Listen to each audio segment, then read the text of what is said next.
진짜 너무 가난하고 너무나 불쌍하고 그러나 하나님의 사랑이 그 누구보다 필요한 귀한 영혼들이에요.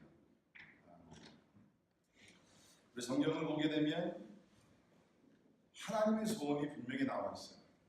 하나님의 소원은 모든 사람이 예수를 믿어 구원받기 원하신다고 기록이 되어 있습니다. 여러분, 우리에게 소원이 있죠? 우리 한국에서 자랄 때 많이 부르던 노래예요. 우리의 소원은 통일, 꿈의 노는 통일. 그 어렸을 때 제가 한국에서 자라면서 그 노래를 부르면서 어린 나이였지만 이것이 내 소원이 되면 좋겠다. 내 생애에 통일이 되어서 북쪽과 남쪽이 하나가 되어서 손과 손을 잡고 같이 놀며 같이 생활할 수 있으면 너무 좋겠다. 어린 나이에 그런 꿈이었어요. 근데 자라고 나면서 하나님께서 하나님의 꿈을 심어주십니다. 저뿐만 아니라 여러분 모두에게 하나님의 꿈을 심어주십니다. 그 꿈은 뭐냐면 모든 사람이 예수를 믿어 구원받기를 원하신다는 것입니다. IT에 있는 귀한 영혼, 여러분들 또 니코라가 또 과테말라 선교하신다는 것입니다. 그 모든 영혼들은 하나님께서 구원하시기를 원하시고 하나님의 백성이 되기를 원하시는 줄 믿습니다. 아멘. 자, 하나님은 예수님은 2000년 전에 우리를 위해 십자가에 달려 죽으시고 또 부활하시고 40일 동안 이 땅에 계시면서 부활의 진도를 보여주신 후에 주님께서 마지막 지상 대명령, 마지막 유언을 남기시고 하늘로 승천하셨죠. 그것은 뭡니까? 너희는 가서 모든 족속으로 제자를 삼으라. Go and make disciples of all nations. 모든 사람들에게 가서 그리스도의 복음을 전파하며 내 제자를 삼으라. 성령의 권능이 너희 가운데 임하시면 너희가 권능을 받고 예루살렘과 온 유대와 사마리아와 땅끝까지 이르러 내 증인이 되리라. 믿으십니까? 아멘. 2000년이 지났어요. 그런데 이것이 이루어지지 않고 있습니다. 아직도 우리 전 지구촌을 보게 되면 선교학자들에 의하게 되면 3000개의 미전도 종족, 3000 unreached people group, 3000개 종족들이 아직도 예수의 이름을 듣지 못했어요. 우리나라가 한 100몇십 년 전에는 선교사님들이 들어오기 전에는 예수의 이름을 들어보지 못했습니다. 흑암의 세계에 살고 있었습니다. 그런데 21세기 예수 그리스도께서 우리에게 지상 대명령을 주신 지가 2000년이 넘었는데도 아직도 3000개의 종족들 가운데는 예수의 이름이 숨겨져 있다. 여러분 상상이 됩니까? 예수의 이름을 듣지 못한 사람들, 듣지 못했기 때문에 믿지 못하죠. 믿지 못했기 때문에 구원받지 못하고 계속해서 흑암 속에 영적으로 방황하며 살다가 결국에는 세상을 떠나가게 되면 어디로 가는지 우리가 잘 알고 있어요. 하나님은 그것을 원치 않으십니다. 하나님 모든 사람이 예수를 믿어 구원받기를 원하십니다. 그러면 왜 이것이 아직도 이루어지지 않았는가? 왜 이것이 안 이루어져? 하나님께 문제가 있다고 보지 않습니다. 문제는 우리 사람들에게 있는 거예요. 문제는 여러분과 그리스도인들, 문제는 교회들에게 있는 거예요. 오늘날 교회가 돈이 없습니까? 사람이 없습니까? 뭐가 없어요? 다 소비하고 있어요.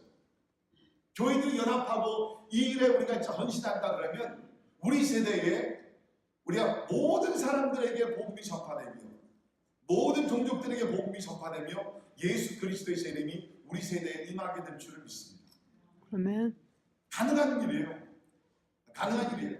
우리 루이스 부시라는 분이 1900년대에 들어와서 1900년 말에 이제 AD 2000 무브먼트라는 걸 시작하셨습니다. 그것은 뭐냐면 우리 2000년 될 때까지 모든 종족들에게 복음을 전해서 예수님의 재림을 준비하자.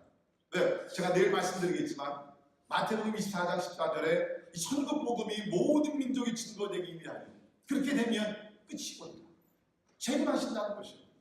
그래서 루이스 부시 부모님께서 AD 2000 무브먼트 시작 2000년대까지 어떻게 해서라도 복음을 전하죠. 그런데 어떻게 못 전했어요. 아직도 3000개 이상, 크게는 6000개의 미전도 종족이라는 그런 그룹들이 남아있다는. 왜 그런가? 하나님께는 문제 없습니다. 문제는 우리 사람들, 그리스도인들의 문제인 것 같아요. 제 생각에는 하나님의 선교 방법을 우리가 아직도 터득을 못하고 하나님의 선교 방법을 우리가 알고 거기에 헌신한다 그러면 여러분과 제가 사는 우리 이 세대에서 반드시 예수님의 재림이 우리 시대에 이루어지게 될 줄을 믿습니다. 아멘. 아멘. 아멘. 여러분 별로 예수님의 재림 원하시지 않는 것 같아요. 그렇습니다. 저는요 선교지를 많이 다니다 보니까 선교지를 갔다 올 때마다 제가 비행기 안에서 눈물을 흘려요. 그 이유가 뭐냐면 너무나 고통이 심하거든요. 이 IT 제가 잠깐 말씀드렸지만 여러분 흙과자라는 거 들어보셨어요? 흙으로 만든 과자. IT에 가면 어린아이들이 먹을 것이 없어가지고 흙으로 만들어서 과자를 먹어요.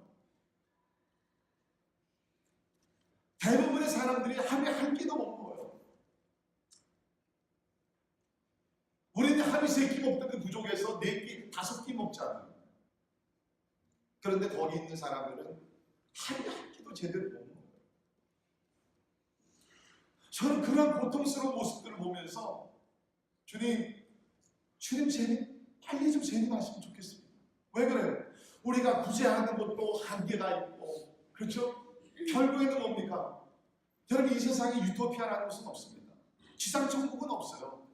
예수께서 이 땅에 재림하셨을 때에 성경 말씀대로 요한계시록 말씀대로 하나님의 나라가 임하면 이 세상 나라가 다 사라지게 되고 하나님 나라가 임하게 되면 주님께서 눈물을 닦아주시고 더 이상 굶주리지 아니한 고통이 없고 아픔이 없고 죽음이 없는 하나님의 나라가 임하게 될 줄을 믿습니다. 아멘. 저는 왜 이렇게 선교를 다닌 줄 알아요? 바로 그것 때문에요. 어떻게 해서든 복음이 땅까지 전파되면 주님이 재림하신다 그랬는데 그 재림의 날을 좀 빨리 앞당기고 싶습니다. 너무나 사람들이 고통이 심하니까.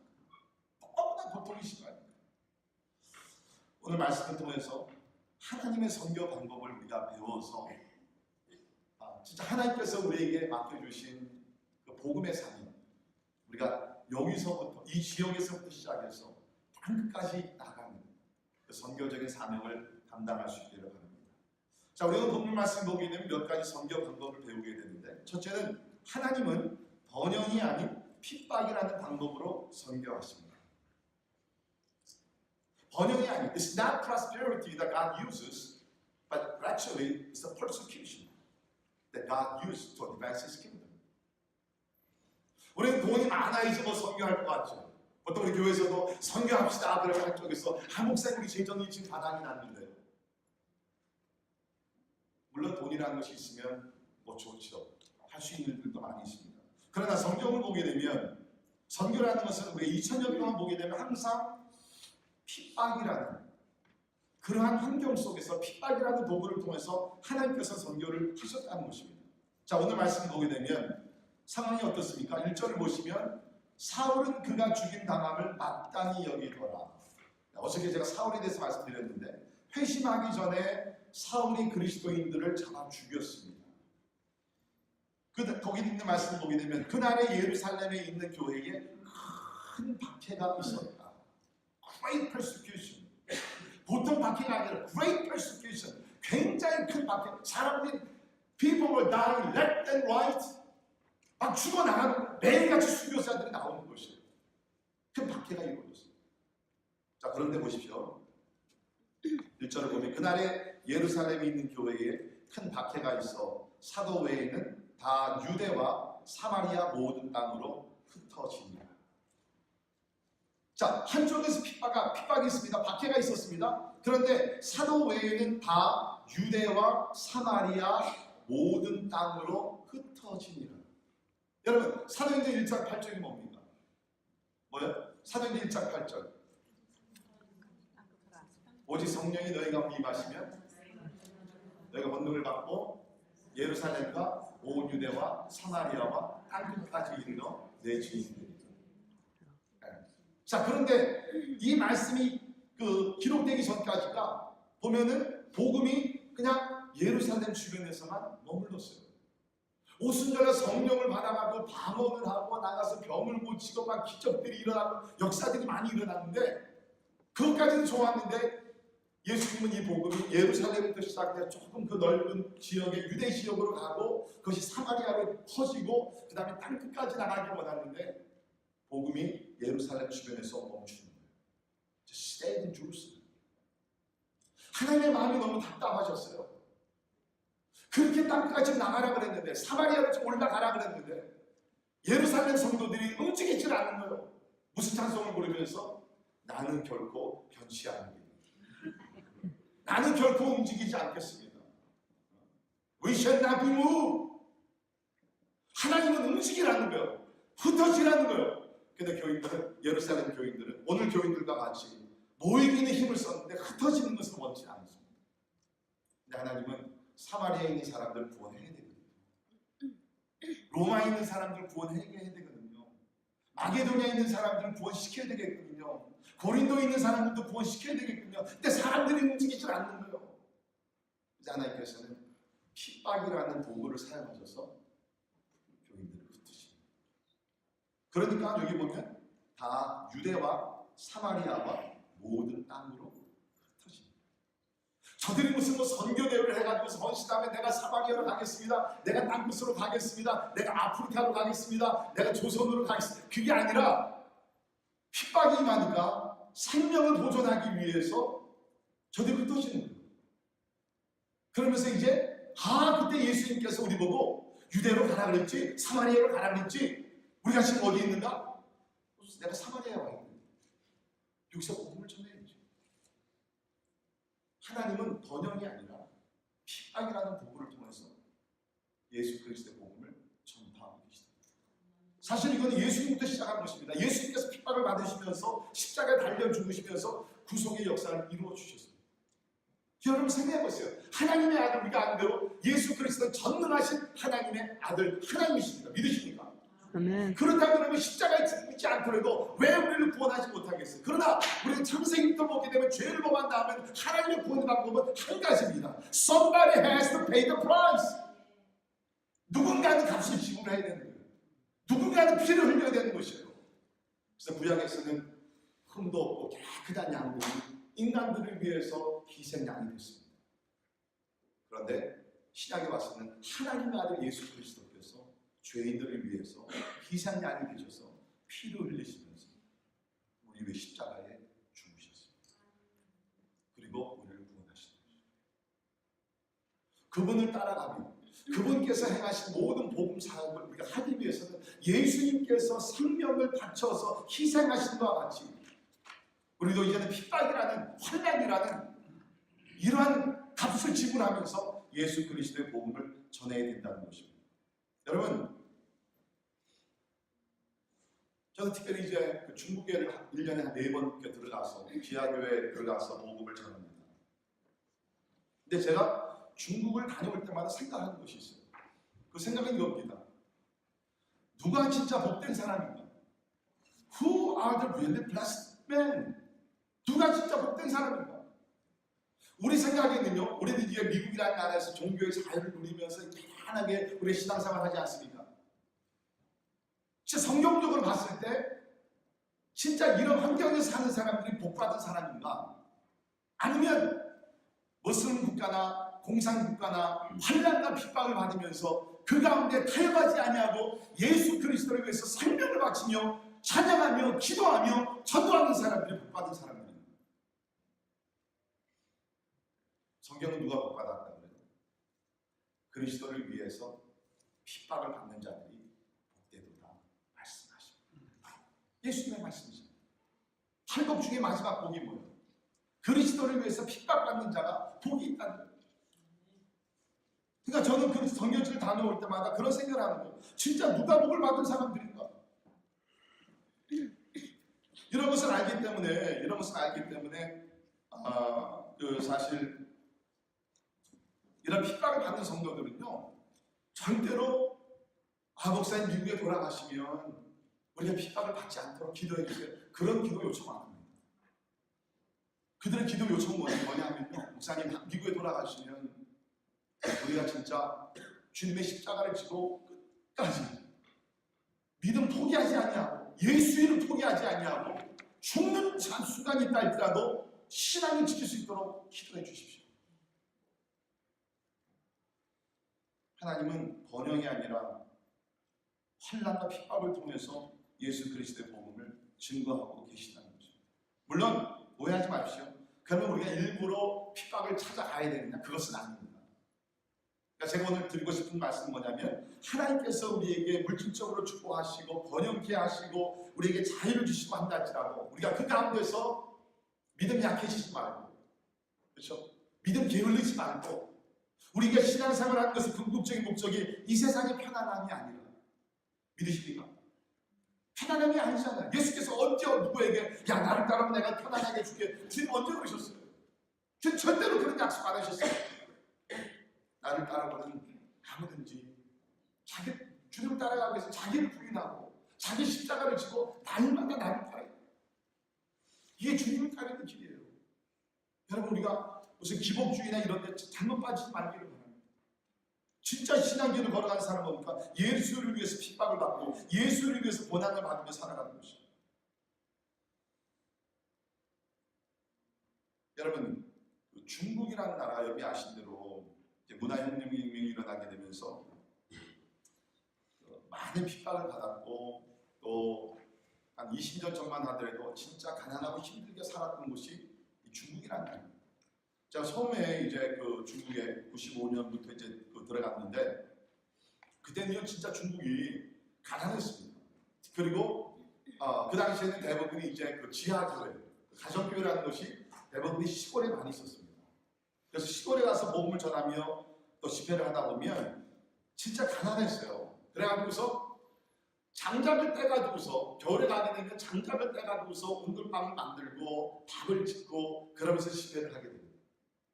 저는 잘 몰랐어요. 일찍 미국에 왔으니까. 근데 제가 이제 갔더니 저쪽 할빈은 겨울에 상당히 춥죠. 할빈에 갔는데 이제 그 가정교회에서 이제 집회를 하는 겁니다. 집회를 하는데 미국에서 멀리서도 이제 강사가 오셨으니까 대접을 해주시느라고 이 온돌방에다가 제 숙소를 이제 마련해 놓고 여기서 주무시라는 거예요. 그래서 저 안쪽에 주무시 제일 따뜻합니다. 그래가지고 제가 안쪽에서 잤거든요. 자다가 한 2시간 지나고 나니까 막 디겠더라고요.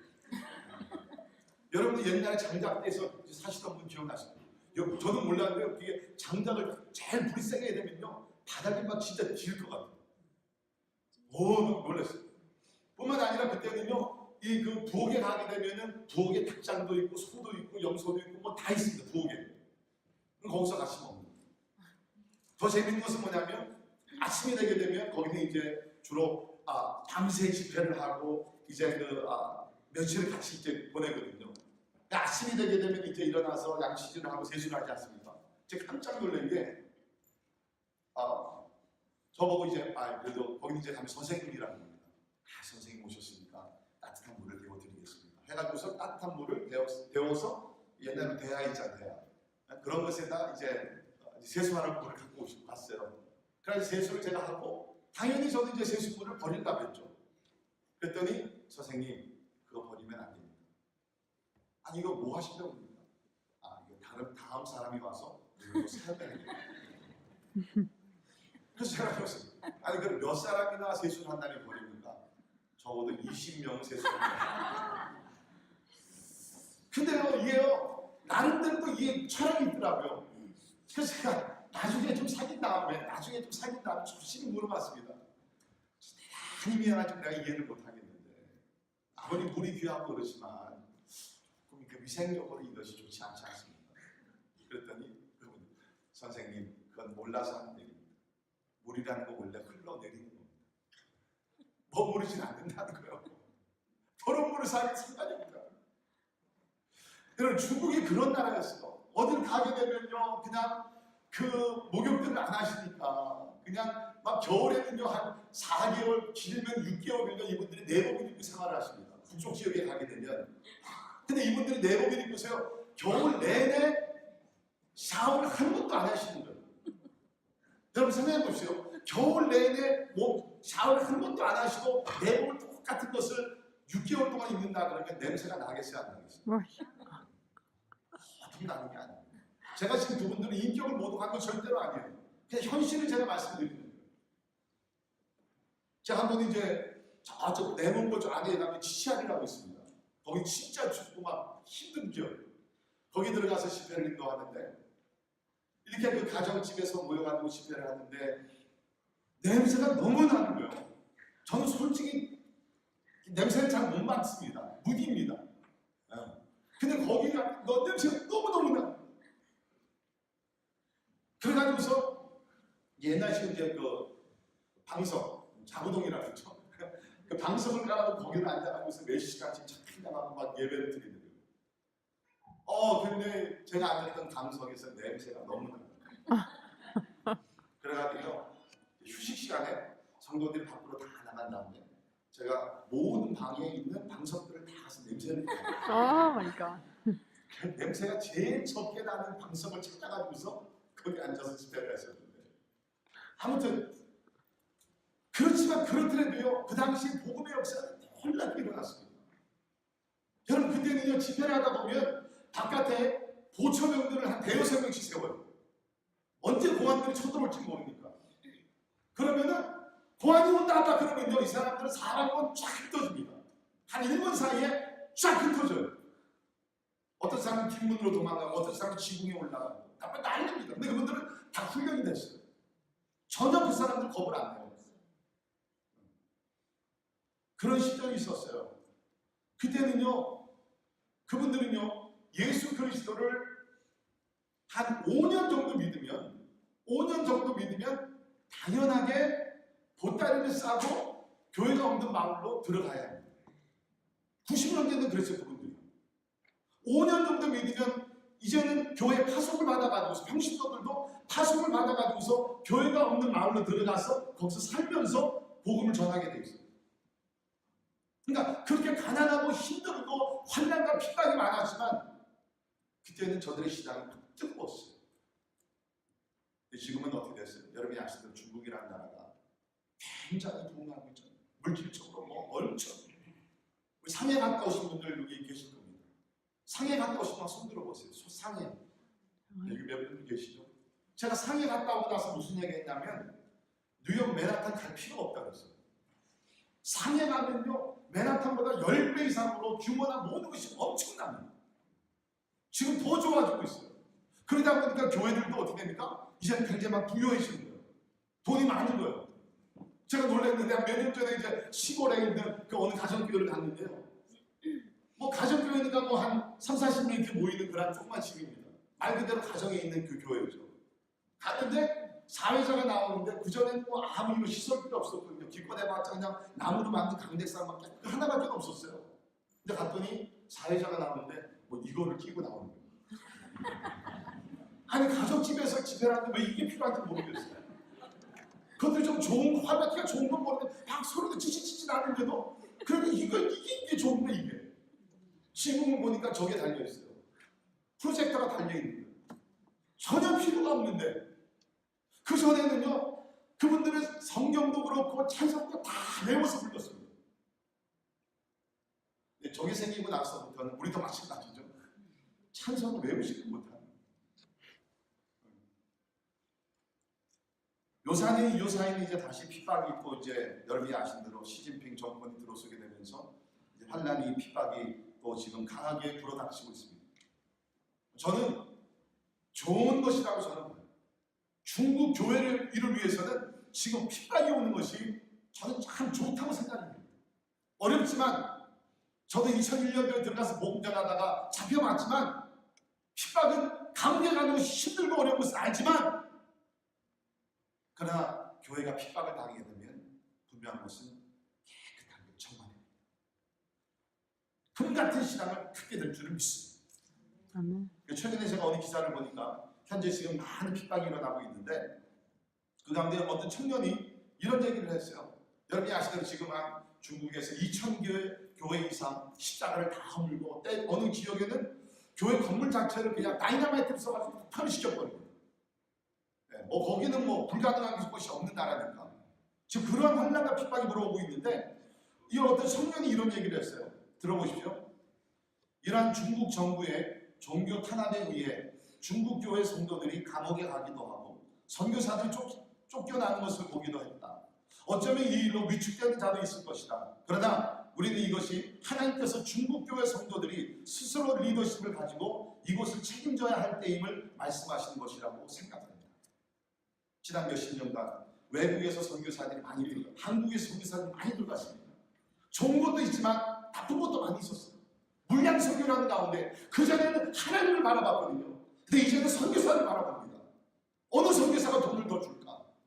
하나님은 그전에는 가면 무조건 금식입니다. 무슨 일이 있으면 막 하루, 이틀, 3일, 4일, 40일 막 금식을 했어요. 그분들이. 이제는 금식 안 해요. 이제는 선교사, 돈 많은 선교사를 찾아요. 그래서 이 청년이 그런 얘기하는 거예요. 이제는 스스로 우리가 책임을 지며 우리 독립하며 하나님을 바라보며 그럴 때가 왔다는 겁니다. 그리고 청년 또 이렇게 얘기했습니다. 지금 중국의 크리스찬 3, 4세는 핍박을 잘 모른다. 우리 어른들이 문화혁명 때 목숨을 걸고 성경을 가지고 들어왔던 때에 비해 지금 우리는 모든 것을 다 가지고 있고 세속화되어 있다. 그래서 중국교회는 이런 핍박이 필요하다. 중국교회는 이런 핍박이 필요하다. 중국교회는 과거 엄청난 도움으로 일어났던 교회이다. 지금의 이 핍박이 중국교회를 다시 거룩하게 할 것이며 더 부흥하게 할 것이다. 우리랑 전혀 차원이 다른 그런 수준에서 신앙생활을 하죠. 저는 개인적으로 확신합니다. 하나님께서 중국교회를 다시 한번 핍박으로 흔들어 놓으신 다음에는 하나님께서 그곳에서 수많은 선교사들이 나와서 전 세계 복음화가 어쩌면 중국 선교사들 통해서 이루어지게 될 줄을 믿습니다. 한번 한국 선교사들 얘기하죠. 죄송합니다. 한국 선교사들 감당해요. 첫째는 숫자가 안 돼요.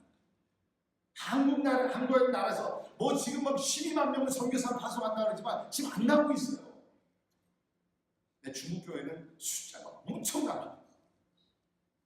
이제는 돈도 생기기 시작했습니다. 이제 저들 다시 한번 환난과 핍박을 통해서 정결한 믿음을 다시 한번 회복하게 된다 그러면, 그리고 하나님께서 어떻게 역사할지는 모르지만 선교의 문이 열리게 되면 중국에서 수백만 명의 그리스도인들이 세계로 나가서 그리스도의 복음을 전하게 될 줄 믿습니다. 아멘. 저는 확신해요. 하나님께서 그 일을 해내실 겁니다. 그렇기 때문에 하나님은 번영보다는 핍박이라는 것을 통해서 2000년 동안 기독교 역사를 일으키시고 복음 전파를 해오십니다. 여러분이 아시대로 지금 중동 지역에 많은 그런 핍박이 있습니다. 무슨 우리 있던 사람들이 회심을 하게 되면 가정과 사회에서 엄청나게 핍박을 많이 받고 순교자들이 많이 나오고 있습니다. 자, 그런데 제가 여기 보니까 이란에 어떤 목사님이 순교하셨어요. 순교하시고 나서 그의 아들이 또 목사가 됐습니다. 그분의 이름이 조셉 호세피안이라는 목사님인데, 조셉 호세피안이라는 분이 최근에 한국을 잠깐 방문을 했다가 이런 얘기를 했습니다. 아버지 하이크 호세피안 목사가 순교한 94년 무렵 2,000명의 성도가 이란에 있었습니다. 그러나 지금은 20만 명 이상으로 늘어났습니다. 핍박과 박해에도 불구하고 복음의 열기는 지금 이 땅을 뒤덮고 있습니다. 오픈도어 선교회는 20만 명이 아니라 현재 이란에 45만 명의 그리스도인들이 있다고 얘기를 했습니다. 45만 명. 450,000 Christians in Iran. 놀랍지 않습니까? 그분은 이렇게 얘기했습니다. 순교의 피가 뿌려졌기 때문에 이란의 부흥은 지난 50년 동안 놀랍게 일어나고 교회들은 큰 성장을 했다는 것입니다. 그러면서 그분이 얘기한 것 중에 지금 이란에는 기독교에 대한 관심이 상당히 높아지고 있는데 이란에 기독교 방송국이 2개가 있다고 합니다. 기독교 방송국이 2개가 있는데 이 방송을 시청하는 그 청취자들이 2천만 명이 있다고 합니다. 20 million people listen to Christian radio station. 20 million. 대부분이 다 무슬림들이죠. 기독교에 대한 관심이 무디심이 열리고 있다는 것입니다. 그러면서 이 조셉 선교사는 이렇게 얘기했습니다.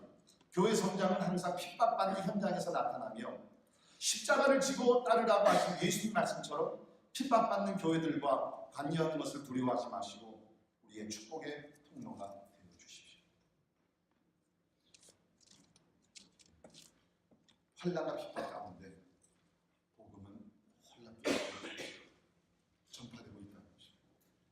제가 보여드렸던 IT 거기 가서 현지인 목사님, 보셋이라는 목사님입니다. 30대 초반의 목사님이신데 예수 전도단에서 훈련을 받으시고 원래 이분은 좀 부유한 집안에서 나름대로 IT에서 부유한 집안, 부유한 집안이라는 것은 그래도 한 끼가 아니라 하루에 2끼를 먹는 부유한 집안입니다. 좀 그런 부유한 집안에서 자라신 분이에요. 영어도 조금 하십니다. 근데 이분이 이제 예수 전도단에서 훈련을 받고 자기 홈타운에 들어왔는데 보니까는 거기서 한 30분 떨어진 데 루븐이라는 동네가 있는데 아까 그 제가 보여드린 동영상이 루븐이라는 동네에 있었던 곳인데 거기를 방문해 보니까는 그리스도인은 아무도 없는 가난하지만 너무너무 가난한 곳이에요. 흙과자를 아이들이 먹는 곳이에요. 아까 여러분 보셨죠? 아이들이 옷이 없어요. 거기는 학교를 들어가려면 적어도 유니폼은 있어야지 들어갑니다. 신발이 있어야지 학교를 갈 수가 있습니다. 학교 등록금은 없어요. 근데 유니폼하고 신발이 있어야 돼요. 근데 아이들이 유니폼이 없고 신발이 없기 때문에 학교를 들어가지 못한 아이들이 길에 너무 많아요.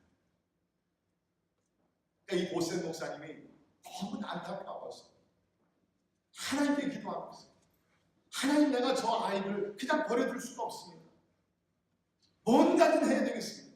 하나님 어떻게 하면 좋겠습니까? What should I do, Lord? 하나님의 음성이 네가 들어가. 그래서 이분이 사모님과 함께 루븐이라는 지역을 들어요. 우리 선교지를 다니시는 분들은 알지만 이런 대부분의 선교지는 이런 추장 어떤 그 제도 이런 그 제도가 있기 때문에 다른 마을의 사람이 쉽게 이사해서 다른 종족의 마을 들어가는 것이 어렵습니다. 근데 이분은 과감하게 이 루븐이라는 마을을 들어가는 것이죠. 들어갔더니 거기는 이 IT는 부두교를 하면은 부두교는 원래 이제 아프리카 시작된 종교인데 쉽게 말씀드리면 우리 한국으로 얘기하면 막 무당입니다. 구슬하고 무당들이 있고 막 그런. 근데 이제 부두교의 정체는 뭐냐면은 저주의 영이 가득 찼습니다. 여러분, IT가 왜 이렇게 전 세계에서 가장 가난한 나라냐? 가난의 저주의 영이 그 나라를 덮고 있는 것이에요. 진짜 여러분, 이걸 저는 뭐 이상하게 보지 마시고요. 그분들이 하는 얘기입니다. 우리 민족은 저주를 받은 민족입니다. 왜 저주를 받았습니까? 부두교가 저주를 하기 때문에 우리는 저주를 받아서 가난 속에 있다는 것이에요. 가보니까 every penthouse 부두교의 교주가 사는 거예요. priest. every penthouse. 어떻게 하냐고요? 가면요, 이 부두교의 사제들이라고 했죠. 프리스트가 사는 집은요, 깃발이 올려 있습니다. 근데 그 깃발을 보게 되면 여러 가지 색깔의 깃발들이 달려 있어요. 깃발이 많으면 많을수록 영적으로 강한 그런 사제라는 거예요. every penthouse. 그리고 그렇게 가난한데요. 그렇게 가난한데 그나마 거기서 이제 곡식들이 나옵니다. 추수를 하게 되면 70%를 그렇게 가난한 지역인데 70%를 가서 이 부두교 프리스트들한테 사제들한테 바쳐야 돼요. 바치질 않으면 사제들이 저주를 해요. 그 집을 향해서 저주를 해요. 근데 그들의 말을 이해하게 되면 거기 사제들이 저주를 하게 되면 저주가 임한대요. 막 죽어서 사람이 나가고 막 엄청난 질병이 오고 막 여러 가지 일들이 많이. 그러니까 사람들이 그걸 두려워가지고서 그 사제들한테 자기의 얼마 되지도 않는 그런 흑함에서 70%를 갖다 바치는 거예요. 진짜 나쁜 놈들이죠. 악한 사람들이죠. 근데 그런 지역을 이 보셋 목사님이 사모님과 함께 들어갔어요.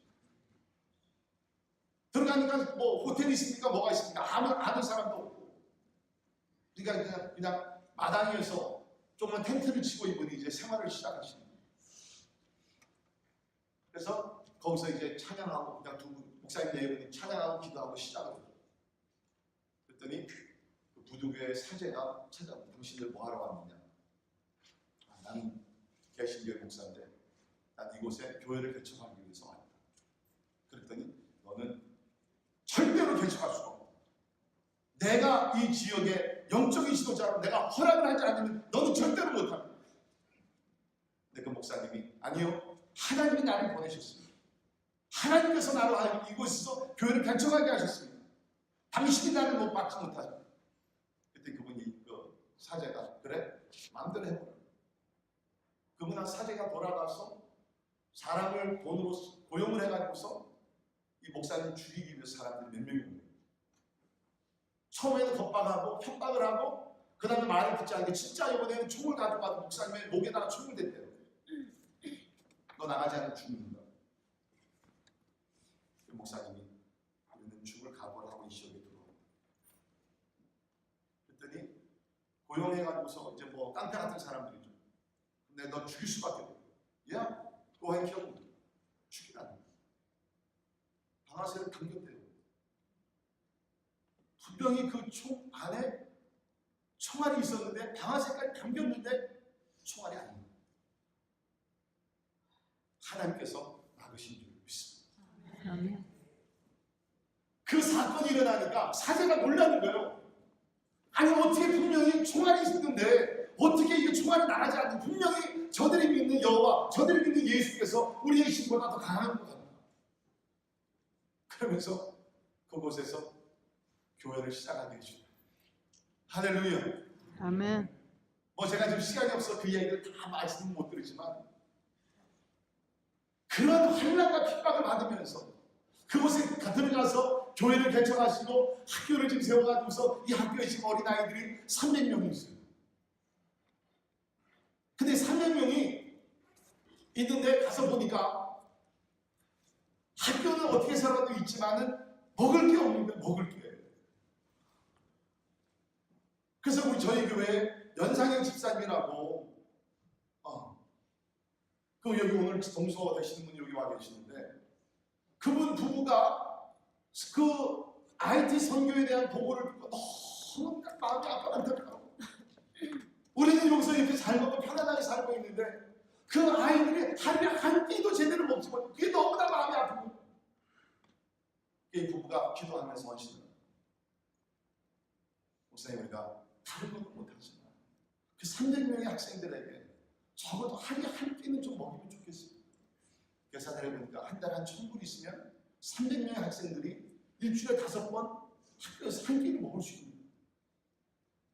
그래서 지금 하루에 한 끼 더 먹으면서 한 끼를 먹으니까 학교에서 1시간, 2시간 더 남아있으면서 성경 공부를 하고 제자 훈련을 받고 있습니다. 할렐루야. 아멘. 여러분, 환난과 핍박 가운데 예수 그리스도의 복음이 전파됩니다. 저는 가끔 좀 엉뚱한 생각을 좀 많이 합니다. 제가 왼손잡이거든요.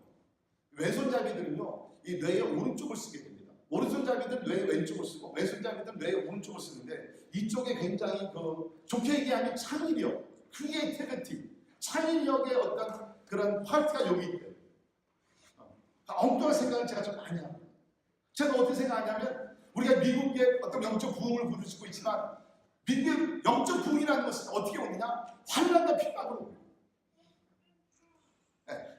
물론 그렇지 않고 우리가 스스로 깨어서 회개하고 돌이켜서 하나님께 돌아가면 너무너무 좋겠지만 용서하세요. 저는 개인적으로 9/11 한 번 더 터지면 어떤 미국이 다시 한번 영적으로 깨지지 않게 최고의 방법은 아니에요. 오늘도 말씀을 보게 되면 환난과 핍박으로 인해서 예루살렘의 성도들이 흩어졌다고 했습니다. 제 생각에는 하나님께서 사용하신 최선의 방법은 아니었다고 저는 믿어요. 원래 하나님의 방법은 스스로 오순절한 성령을 받고 주의 말씀에 명령에 순종하여 나아가서 예루살렘과 온 유대와 사마리아와 땅까지 흩어져가서 복음을 전하는 것이 하나님의 최선의 방법이었겠죠. 근데 그렇게 하지 않으니까 하나님께서 할 수 없이 핍박이라는 것을 사용하셨어요. 허락을 하셨어요. 그리스도인들로 하여금 흩어지게 하셨어요.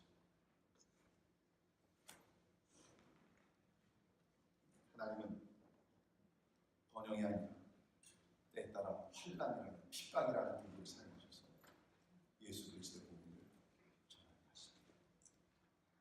두 번째 우리가 여기서 배울 수 있는 선교 방법은 뭐냐면 하나님은 제가 좀 너무 흥분을 해가지고서 설교원이 그렇지 어디에 와 있는지를 하나님은 번신된 성도뿐만 아니라 하나님의 원수를 통해서도 선교하십니다. Not only that God used a saint, but God also used His enemy. 예수님은요, 예수님의 원수까지도 사용해서 얼마나 급하시면 예수님을 핍박하고 제가 어제 설명드렸잖아요. 여기 나오는 사울이라는 사람, 그야말로 진짜 목숨을 걸고 핍박을 하던 사람입니다. 근데 하나님은 이 사람을 통해서 예수 그리스도의 복음을 전파하게 했어요. 아니 이방 선교를 이런 예수를 핍박하던 사람을 앞장 세워가지고서 복음을 전하게 하십니다. 그러니까 여러분 유대인도 하나님께서 행하시는 일 아무도 예측할 수가 없다는 것입니다. 우리 한국 기독교 역사를 보게 돼도 여러분 이기풍 목사님 얘기 들어보셨죠? 우리 한국 기독교 최초의 선교사가 계십니다. 제주도로 그 당시는 제주도가 진짜 무지의 땅이고 먼 곳이요. 그렇기 때문에 최초로 선교사를 파송했는데 그것이 어디는 제주도로 파송합니다. 이기풍 목사님이 최초로 선교사가 되십니다.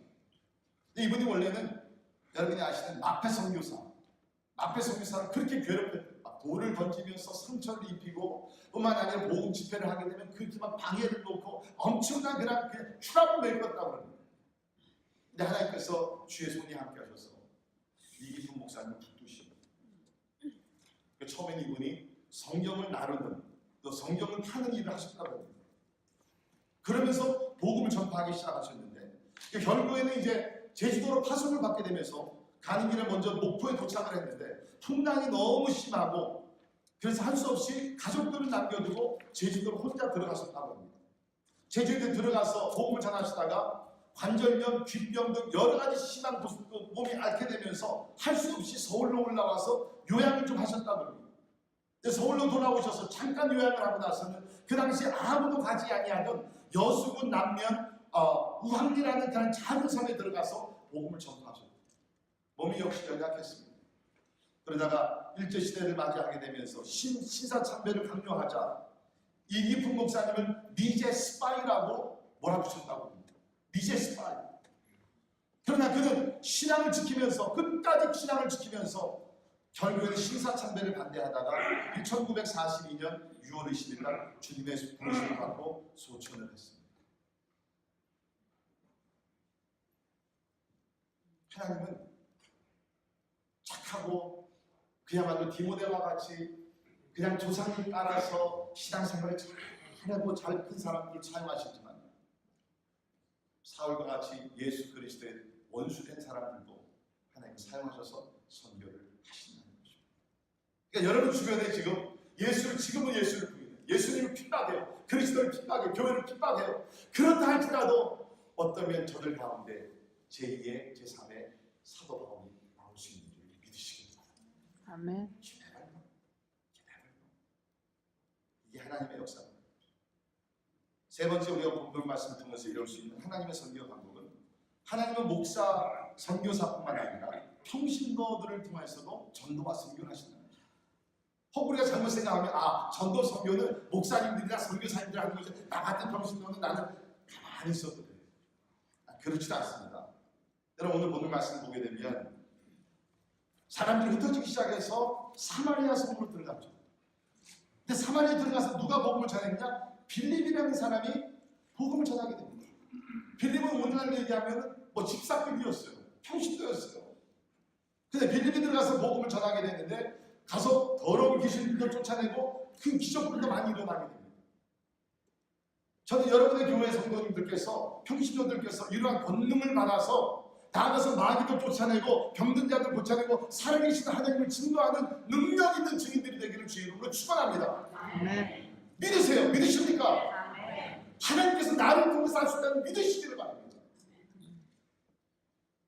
저에게는 여러 곳에 단기 선교를 보내지만 처음에는 이제 멕시코로 많이 가다가 거기 이제 마약 전쟁 때문에 선교사님들이 위험하니까는 오지 말라 그래서 그 후부터는 이제 과테말라로 갑니다. 여러분 교회에서도 과테말라 단기 선교 간다는 얘기를 들었습니다. 근데 참 재밌는 것은 뭐냐면 이 과테말라를 단기 선교를 가면요 희한하게 제가 어떻게 해서 그 선교팀에 조인해가지고 가게 되면요, 기적이 안 일어나요. 기적이 안 일어나요. 그런데 제가 안 가고 그냥 평신도를 중심으로 해가지고 단기 선교팀들 가면 막 기적들이 일어나요. 이번 여름에도 우리 영어권, 우리 그 하이스쿨 학생들, 또 청년들, 또 우리 한국권의 외국인들이 같이 거기에 다녀왔거든요.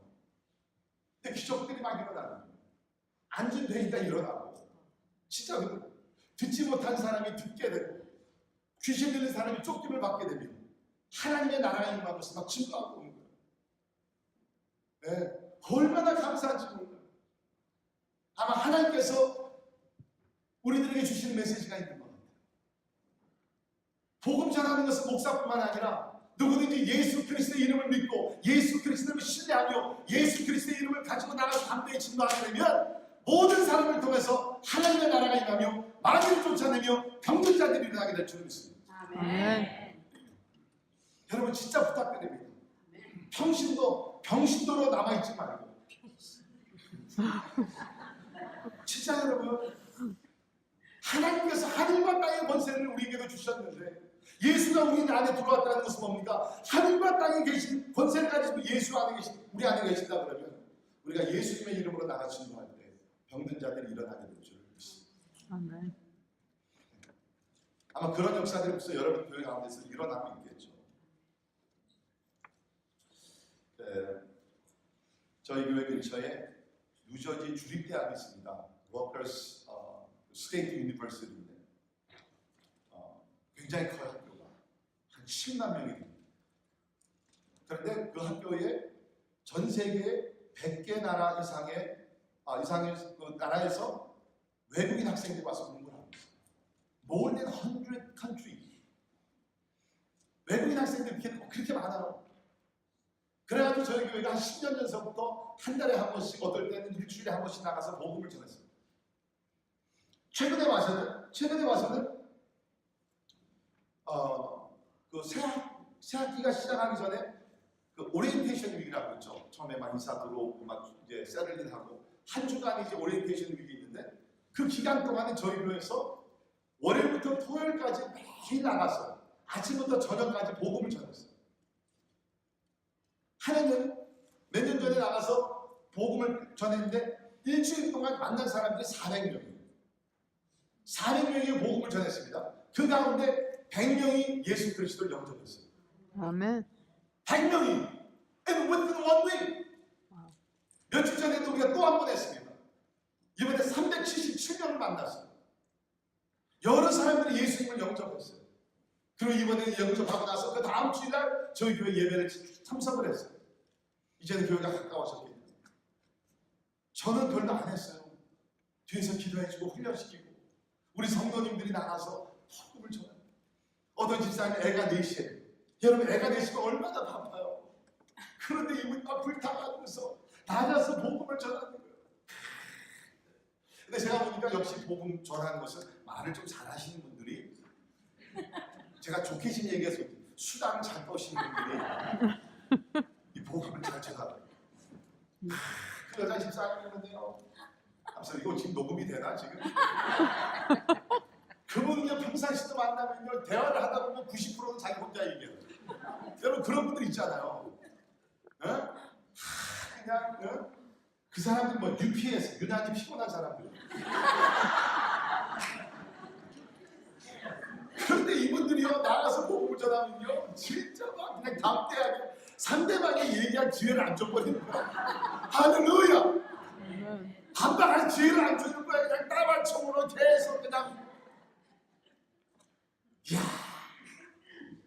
근데 그분이요 그 여자 집사님이 everyday씩 감사. 어떨 때는 애들 막 주렁주렁 끌고 나와가지고서 그냥 거기 앉혀놓고 너희들 기도해 하고서 그냥 남편이 또 의사하시거든요. 뭐가 부족해요? 근데 그 잃어버린 영혼들을 보면서 가만히 있을 수가 없어요. 새벽에 와서 눈물을 흘리면서 기도하면서 하나님 아버지 오늘도 귀한 영혼 만나게 하시고 복음을 전할 때 주님을 영접할 수 있도록 도와달라고. 애를 4명 키우는 엄마가 새벽에 나와서 먼저 기도하고 새벽 아침 9시, 10시에 나와서 하루 종일 복음을 전해요. 제가 그 모습을 보면서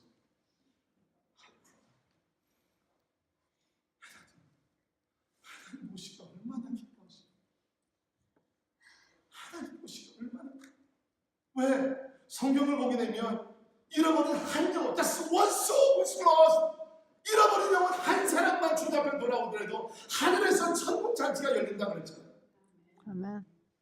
When one soul comes back to the Lord for salvation, there is a cosmic celebration. 우주가 다 동원해서 천군 천사들이 동원해서 하나님 앞에 잔치가 기쁨을 드리고 평신도들이 일어나고. 그러다 보세요. 너무나 은혜를 받으니까 보통 1년에 한 번 우리가 행사했는데 그분이 이번에 본인들이 너무 은혜가 되니까 목사님 우리 한 번 더 하겠다. 10월 달에 또 한 번 하겠다. 제가 목회 방법을 하나 터득했어요. 뭐냐면 목사는 뭐 자꾸 하라 그러면 안 해요. 근데 본인들이 스스로 막 하겠다는 그것만 살짝 이렇게 만들어주면 오히려 그냥 우리 영어로 얘기하면 reverse psychology, 심리학적 반대로 해가지고서 아니 뭐 하지 마십시오. 뭐 피곤할 텐데. 그러면 이분들이 막 보여요. 자, 우리 락빌에 하는 장로교회가 평신도들이 일어나는 영적 붐이 일어나기를 주님으로 축원합니다. 아멘. 여러분, 세계 복음화가 우리 세대에 이루어지기 위해서는 평신도들이 일어나야 돼요. 왜냐하면 소위 얘기하는 풀타임 선교사들 숫자적으로 보십시오. 몇 퍼센트가 됩니까? 숫자적으로 보게 되면 아마 전 우리 그리스도인의 인구의 퍼센테이지 따지게 되면 1%도 안 될 거예요.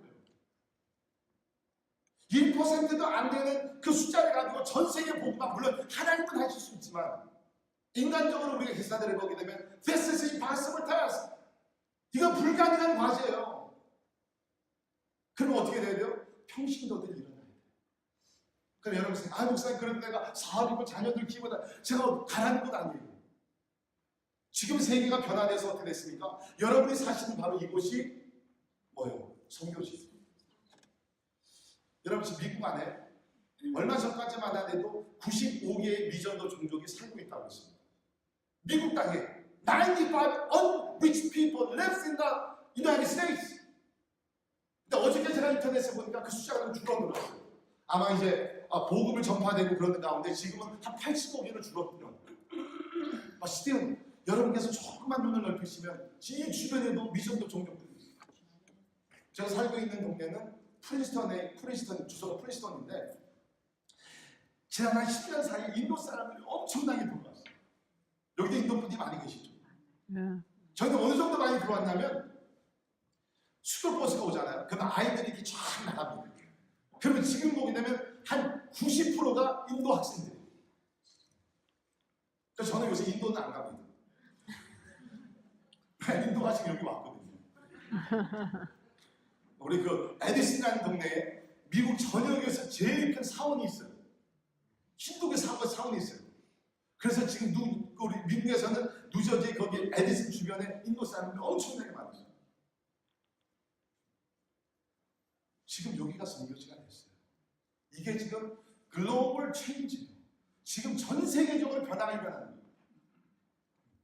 여기서도 충분히 우리가 선교를 많이 할 수 있습니다. 문제는 뭐냐? 비전이 있어요. 이렇게 살겠다는 비전이 있어요. 내가 그냥 이렇게 주일을 한번 와서 예배 드리고 내가 여기서 마치 그것도 끝나는 것이 아니라 주님 여기서도 나가서 내가 복음을 전하겠습니다. 여기서 내가 선교사가 되겠습니다. 그런 꿈을 가지셔야 됩니다. 여러분 며칠 전에 우리 중국의 그 알리바바 창업자인 우리 마웬 회장이 큰 결단을 내리고 이제 뉴스가 났죠. 그것이 뭐냐면 이제 멀지 않아 경영 일선에서 물러나겠다. 그의 나이가 지금 55세밖에 안 됩니다. 그런데 그야말로 맨손으로 시작된 그 사업이 지금은 4,200억 달러의 거대한 기업이 됐습니다. 근데 그분이 무슨 얘기를 했냐면 기자와 인터뷰에서 이런 얘기했어요. 잘 들어보세요. 나는 기술이 세상을 바꾼다고 생각하지 않는다. 세상을 바꾼 것은 기술 뒤에 있는 기술이 세상을 바꾼다고 생각하지 않는다. 세상을 바꾸는 것은 기술 뒤에 있는 이분이 사업을 시작했을 때 본인 스스로의 말로 컴맹이었단 말이에요. 컴퓨터를 잘 몰랐어요. 그런데 꿈은 있었어요. 그러다 보니까 실력 있는 사람들 만나게 되고 꿈이 이루어졌다는 것이죠. 사랑하는 성도 여러분, 여러분과 저 한 번 사는 인생, we all live for just once in this life.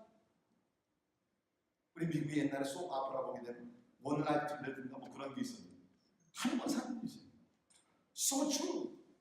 두 번 사는 사람 아무도 없어요. 한 번 사는 인생 너무나 귀한 인생입니다. 어떤 사람을 돈을 위해서, 어떤 사람 명예를 위해서, 어떤 사람을 권력을 위해서, 어떤 사람들 인기를 위해서 자기 생애를 바쳐요. 이렇게 살다 보면 결국에 가서 뭡니까? 솔로몬이 얘기하는 것 같이 헛되고 meaningless. 여러분 이제까지 어떻게 살아오셨어요? 더 중요한 질문은 앞으로 여러분의 남은 생애를 어떻게 살고 싶으세요?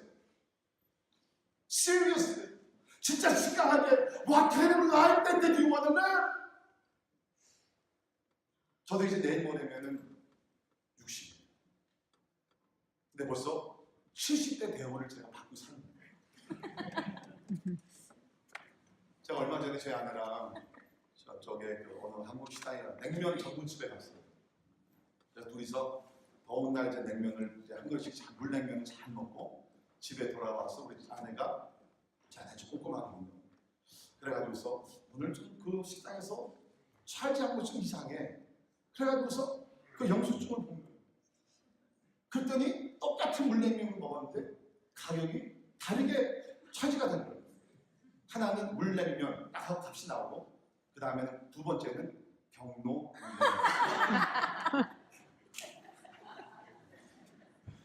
근데 나중에 성도, 우리 어느 성도가 다시 그 식당에서 물어봤더니 여기는 몇 살부터 경로 대우를 합니까? 그랬더니 우리 식당에서 70세 이상. 아직 60이 안 됐는데 70대 이상을 보는 거예요. 이야, 죄송합니다. 막 미치겠죠, 제가. 제 마음은 막 급한 거예요. 내일 모레면 진짜 저도 나이가 60이거든요. 제가 지금 활동할 수 있는 세월이 별로 오래 남지 않았거든요. 저도 그냥 너무 마음이 급한 거예요. 왜? 내가 아직도 복음을 전해야 될 사람들이 너무나 많은데 제가 살고 있는 그 주변도 그렇고 저는 특별히 중국에 있는 그 미션도 종족에 대한 열정이 많거든요. 제가 은혜를 받고 중국 선교사로 헌신을 했기 때문에 중국 선교에 대한 열정이 너무 많아요. 그 중국 땅에는 아직도 444개의 미전도 종족이 있습니다. 이제 연구를 해보니까 그 444개 미전도 종족 가운데 한 가장 인구가 많은 종족이 쭈앙족이에요. 2천만 명. 엄청나게 2천만 명. 근데 그 쭈앙족 가운데 부족들이 있습니다. 부족 중에 하나가 뭐냐면 양족이에요. 한자로 가서 알아보니까 저하고 한자가 똑같아요. 인구가 90만 명. 내 형제들이 거기 있어요. 우리 조상들이 거기 있어요. 근데 예수는 저는 새벽마다 하나님 중국의 쭈앙족 가운데 양족이 있는 내 형제들, 내 할아버지도 거기 있으신 분이 주여 저들에게 가서 복음을 전하게 하여 주시옵소서. 저는 날마다 그렇게 살아요. 그러니까 여러분 제가 작년에 와서 그 간증했죠. 제가 위암 걸렸던 거 기억나세요? 그렇죠. 아니요라고 해요. 제가 7년 전에 갑자기 위암에 걸렸었거든요. 보통 사람들은 암에 걸리면 다 이제 낙심하고 야 이제 죽을 준비해야 되는구나. 여러분 그거 아세요? 저는 그 반대였어요. 언제 죽을지 모르니까 복음을 전해야지. 그래가지고서 암이 발견되고 나서 그 다음 1년 동안 제가 중국을 그 어느 때보다 더 많이 갔어요. 왜? 언제 죽을지 모르니까 빨리 복음을 전해야죠. 더 많이 전해야죠. 저는 솔직히요, 빨리 제가 목회를 좀 은퇴를 하면 좋겠어요. 우리 교회에서 저를 좀 풀어주면 좋겠어요. 그래야지 지금 전 세계를 좀 다니면서 더 활발하게 다니면서 복음을 좀 막 전해야 돼요. 왜? 예수를 믿기 위해서 복음을 전해야 되거든요. 복음을 전해야 돼요. 사랑하는 성도 여러분, 여러분 생각, 목사님 아는 것도 없고 흘렸더만 모르는데 그런 얘기 하지 마세요. 저는 그렇게 믿습니다. 여러분이 요한복음 3장 16절만 제대로 믿고 알고 전파할 수 있으면 유쾌해요. 선지자가 될 수 있어요. 복음이 뭐예요? 요한복음 3장 16절이잖아요. 하나님이 세상을 이처럼 사랑하사 나가서 전하는 겁니다. 하나님이 당신을 God so loves you so much. 그래서 당신을 구원하기 위해서 독생자 예수 그리스도를 보내셨어요. 누구든지 예수를 믿으며 whosoever believes in him shall not perish but have eternal life. 영원히 죽지 않고 영생을 얻게 됩니다. 아멘. 그것만 하면, 그것만 전하면 되는 것이죠. 우리가 복잡하게 조직 신학에다 이런 거 다 훈련되면 좋죠. 근데 모르더라도 갈 수 없게 그냥 가서 하나님이 당신을 사랑하고 구원하시고 스스로 구원받지 못하기 때문에 주님께서 우리를 대신해 십자가 죽으셨고 누구든지 그 예수를 바라보고 믿으면 구원받을 수 있습니다. 오늘 당신 예수 믿어 구원받으십시오. 그렇죠. 여기서 진화론에다 창조론에다가 어쩌고저쩌고 논쟁이 많잖아요. 여러분 많은 곳에 가면요 처음으로 듣는 기쁜 소식. First time in their life they hear the good news. 하나님 나를 사랑해. 내가 죄 용서를 받을 수 있어. 내가 선행이 아니라 믿음으로 구원받. This is really true. 3월달에 IT에 갔잖아요. 제가 말씀드린 대로 거기는 부두교가 완전히 진짜 장악하고 있는 지역. 그러니까 나가서 복음 전하니까 이 사람들이 두려운 거예요. 아, 예수를 믿는 나 구원받기도 원하는데 근데 부두교에서 나를 저주하는 거예요. 제가 알았어요. 걱정하십시오. 여러분이 예수만 영접하면 예수의 영은 이 세상의 어떤 영보다 더 강한 아멘. 그분 만왕의 왕이 되시고 만주의 주가 되시고 부두교의 영도 예수 그리스도 앞에서 무릎을 꿇을 수밖에 없습니다. 그랬더니요, 아까 그 사진에도 잠깐 나왔는데 한 분이 갑자기 무릎을 꿇는 거예요. 갑자기 무릎을 꿇면서 나 그 예수 원합니다. 그 예수가 부두교 영보다 더 강한 영이라 그러면 I want to receive. 내가 무릎을 꿇으라는 얘기도 하는데 갑자기 무릎을 꿇는 거예요. 나를 위해서 기도해 주십시오. 올해도 못 갔어요. 한 일주일밖에 못 갔어요. 수백 명이 예수 믿고 주님 앞에 돌아왔어요. 언어요? 그 나라 언어 우리 못해요. 통역관을 써서 우리도 했습니다. 그런데 수백 명이 예수 믿고 주님 앞에 돌아왔어요. 아까 밤에 마지막 집회하게 되면서 500명이 모였다고 했잖아요. 야외에서 그 집회를 하게 되는데 저는 또 그런 경험은 처음인데요. 야외에서 집회를 하는데 이제 원래 이제 거기 전기가 없는 곳이니까 몇 군데만 이제 전기가 이제 그 제너레이터로 들어왔거든요. 그래서 불을 딱 켜니까 사람들이 몰릴 뿐만 아니라 뭐까지 몰리겠어요? 모기들. 야, 모기들이 몰리고 그렇게 많이 몰리는 거예요. 그냥 막 제 머리에 그냥 막 제 머리가 별로 수십 몇 많이 없잖아요. 그러니까 모기가 붙을 때마다 전부 다 눕히는 거예요. 여러. 그래서 모기를 막 뛰어내면서 집회를 복음을 전하는 거예요. 그 저는 이제 보통 이제 아이패드를 쓰기 때문에 이 아이패드 또 전기가 들어오잖아요. 그러니까 여기에 모기들 확 물리는 거예요. 입을 벌리면 모기가 막 들어가는 거예요. 야, 이 모기들이 은혜를 받더라고 막 들어가서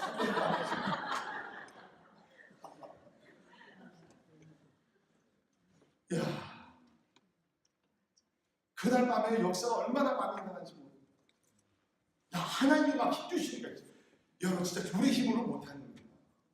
하나님 막 힘을 주시니까요. 막 설교를 하는데도 막 그렇게 모기가 막 그냥 충만한데도 막 어디서 힘이 나는 막 힘이 나는 거 말이에요. 복음을 막 전하는데 그날 저녁에 제가 사개오 이야기를 했거든요. 복음을 전하면서. 근데 거기는 이제 500명 넘게도 모였으니까 막 야외에서 하는 막 무슨 막 사람들이 막 집중이 잘 안 되잖아요. 그래가지고서 저는 속으로 하나님 저들 집중해서 복음을 들어야 되는데 어떻게 하면 좋겠습니까? 근데 하나님께서 내 옆을 보라는 거예요. 옆을 딱 보니까 사다리가 있는 거예요. 벽에 딱 꽂혀있는 거예요. 배너를 걸고 사다리를 옆에다 놔요. 그래서 사개 얘기하면서 예수님이 여리고 성을 지나고 있었습니다. 그 삭개오라는 사람이 키가 작아서 예수를 볼 수 없어서 삭개오라는 사람이 뽕나무에 뛰어 올라갔습니다. 그러면서 제가 사다리를 뛰어 올라간 거예요. 근데 사다리가 큰일 났어요. 그 사람이요, 제 아내는 나중에 그 얘기했더니 얼마나 가슴이 두근두근. 제가 매년 사다리에서 떨어져서 헐을 다쳤거든요. 근데 성령께서 역사하시니까 그런 생각이 하나도 안 나요. 내 사다리에 떨어진 것도 생각이 안 나고, 그러니까 우리 성도는 제가 사다리 확 올라가니까 목사님 또 떨어지면 큰일 나는데. 여러분, 제 포인트는 하나님의 명령에 순종하며 나가면 하나님께서 어느 장벽도 뛰어넘게 하시고 연약함도 뛰어넘게 하시고 복음의 능력이 여러분을 통해서 놀랍게 나타나게 될 줄 믿습니다. 아멘. 그러니까 우리 교회 성도들은요, 그냥 나가는 것이 너무너무 기쁜 거예요. 막 가게를 일주일 동안 문을 닫고 나가기도 하고 엄청난 손해를 보면서 막 나가는. 왜? 나가면 막 저들을 통해서 예수님 영접하고 막 기적들이 일어나고 그러니까 너무너무 싫다. 너무너무 싫다. 하나님은 목사, 풀타임 선교사뿐만 아니라 평신도들을 통해서 예수 그리스도의 복음을 전하고 계심을 믿습니다. 아멘. 제가 이렇게 선교지를 다녀보니까 이 목사님 선교사님들, 풀타임 선교사는 필요합니다. 근데 평신도 선교사는 머스트인 것 같아요. 절대적으로 필요합니다. 왜냐하면 우리 목사님들은요, 선교사가 돼서 나가더라도 항상 생각하는 것이 딱 한 가지예요. 그게 뭐냐면 어떻게 해서라도 신학교를 만들어서 그 신학교를 만들어서 거기서 학생들을 가르치고 그래서 목사를 만들고 그 생각밖에 못해요. 근데 평신도 선교사님들 가면요, 와, 그냥 여러 가지를 많이 보더라고요. 이거 하면 좋겠고 저거 하면 좋겠고 이거 하면 여기에 동네 큰 도움이 될 텐데, 그래서 아이디어들이 막 엄청나게 많이 생깁니다. 이번에 아까 보여드렸던 그 IT, 거기는 한 7년 전에 유경민 평신도 선교사가 들어갔습니다. 그분은 제가 시카고에 있을 때 집사님이셨는데 이제 나중에 부르심 받고 지금 이제 그 평신도 선교사로 들어가게 됐어요. 근데 이분이 들어갔는데 그분이 평신도 선교사고, 원래는 이제 그분은 이제 아내 되시는 분은 간호사였고 남편이 이제 세탁소 서플라이들을 이렇게 하고 기계를 고치고 뭐 이렇게 사업을 하시던 분이에요. 가서 보니까는 이분들은 어떻게 좀 도울 수 있을까? 그래가지고 처음으로 그분이 앉아서 보면 워낙 물이 없고 물이 너무나 오염이 됐으니까 가서 이분이 먼저 물공장을 만듭니다. 물공장을 만들어가지고서 그것을 이제 해서 그 동네 사람들 마시게 하고 그것을 또 이제 장사를 또 할 수 있도록 도와주고 물공장을 만들고 그 다음에 트랙터를 사가지고서 그분들로 하여금 농사를 잘 짓게 하고, 그러면서 실제적으로 복음을 전하고 뭐 아버지 학교도 하고 일대 제자장님도 하고 다 하지만 진짜 홀리스틱 어프로치, 전인격적인 방법을 통해 가지고서 접근을 하더라고요. 솔직히 저도 그런 거 못하거든요. 전 농사를 한 번도 져본 적이 없거든요. 저는 무슨 양계장을 해본 적도 없고 소를 먹여본 적도 없고 무슨 저는 나무를 보면 다 똑같은 나무고 새를 보면 다 똑같은 새고 풀을 보면 다 똑같은 풀인데, 이런 특별히 농촌에서 자라시고 이렇게 옛날에 나이 드신 분들 보게 되면 이거 하면 무슨 나무를 만들어 먹을 수 있는데 너무너무 아이디어가 많아. 사랑하는 성도 여러분, 우리가 살아가는데요, 왜 그냥 합시다. 우리에게 선택의 여지가 있죠. 뭡니까? 내가 지금 살아오던 대로 차갑게 돌아가듯이 그냥 아침 몇 시 일어나서 시장에 나가고 사업터에 나가서 그냥 일주일 6일 동안 일을 하고 1년 동안 일을 하고 나서 에티엔드 한번 베케이션 갔다 오고 나서 피곤한 몸을 가지고 또 다시 직장에 들어가서 또 1년 동안 일을 하다가 또 한번 베케이션 갔다 오고 또 가더니 We repeat and over and over. 10년, 20년, 30년, 40년을 그렇게 삽니다. 여러분, 그렇게 여러분의 생일을 바치고 싶으세요? Is that really how you want to live your life? 그래도 사람으로 태어났습니다. 그래도 우리가 하나님의 자녀가 되었습니다. 진짜 뭔가는 좀 가치 있는 삶, 가치 있는 일을 좀 해야 되지 않겠습니까? 영혼을 살리는 일. 저는 우리 교인들한테 그런 비전을 나눠요. 사랑하는 성도 여러분, 우리가 전도하고 선교하는 거 많은 희생을 요구됩니다. 진짜 많은 희생이 요구됐잖아요. 근데 저는 경멸합니다. 그러나 우리 낙심하지 맙시다. 왜 그렇습니까? 요한계시록 10장에 보게 되면 예수님 재림하시고 어린 양 잔치에 나갔을 때 각 나라와 족속과 바본과 모든 민족들이 모여가지고서 어린 양 앞에 할렐루야 아멘 찬양으로 예배하는 그날이 올 텐데, 만약에 그때에 우리가 나가서 선교했기 때문에, 우리가 가서 복음을 전했기 때문에 중국의 쭈앙족이, 인도네시아 렘박족이, 인도네시아 람푸웨이카난족이, 우리 그 과테말라의 깨치오카 볶음족이, 이런 종족들이 우리 때문에 복음을 듣고 어린 양 예수 그리스도 앞에 나와서 할렐루야 하며 찬양과 경배를 드린다 그러면 우리가 이 땅에서 하는 헌신과 희생이 얼마나 가치 있는 것일까.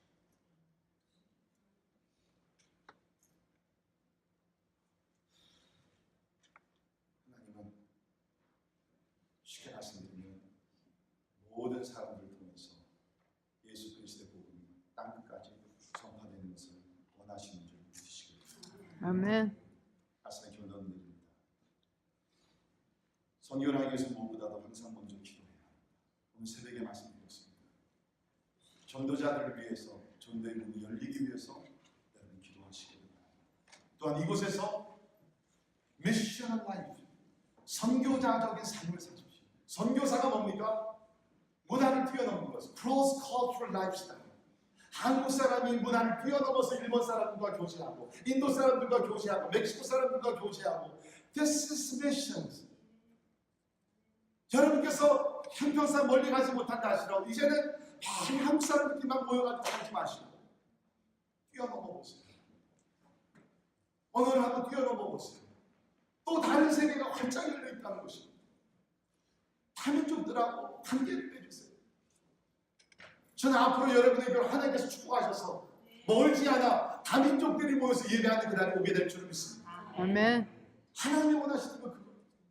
하나님이 원하시는 것입니다. 단기 선교와 장기 선교에 헌신을 하십시오. 단기 선교와 장기 선교에 하나님 부르심에 따라 헌신하십시오. 그리고 더 중요한 것은 선교사의 삶을 사십시오. 선교사 같이 삽니다. 오래전에 한국의 전주 안디옥 교회, 여러분도 들어보셨을 것입니다. 교회 예산의 60%, 70%를 선교를 위해서 헌신하는 거죠. 그 담임 목사님께서 한번 오셔서 그 부흥 집회를 인도하셨는데, 그분은 교회에서 그렇게 가르친다고 합니다. 모든 성도들에게 나는 선교사다, 나는 선교사다. 그걸 그냥 구호를 계속 해주십니다. 나는 선교사다, 나는 선교사다. 어린 아이들까지도 계속 나는 선교사다, 나는 선교사다. 그러면서 교회를, 선교적인 교회를 자꾸 만들어 가시는 거예요. 그러니까 어느 정도냐면, 얘기를 들었는데 그 교회에서는요, 무슨 뭐 크리스마스 때 아이들한테 선물 주고, 무슨 뭐 노인들한테 선물 주고, 그런 걸 전혀 안 한대요. 대신에 우리가 선물을 나눌 수 있지만, 이것을 내가 선교지에 보내면 한 영혼이 구원받고, 한 가정이 구원받고, 한 종족이 예수 믿게 되면 그것이 더 크고 놀라운 일이 아닙니까? 그러면서 성도들을 설득시키고 훈련시켜서 그야말로 모든 예산들을 모아가지고서 선교를 사용합니다. 여러분, 저는 이번 사경회를 통해서 우리가 변화되기를 주님으로 축원합니다. 아멘. 변화된다는 것은 뭐예요? 삶의 라이프스타일이 바뀌어야 된다는 것이에요. 내가 돈 쓰는 버릇이 바뀌어야 된다는 것이에요. 내가 생각하는 것이 바뀌어야 된다는 것이에요. 나의 삶의 프라이어리티, 우선권이 바뀌어야 된다는 것입니다. 한번 내가 자리에 앉아서 여기서 예배를 드렸기 때문에 뭐 내 삶이 변화된 아니에요.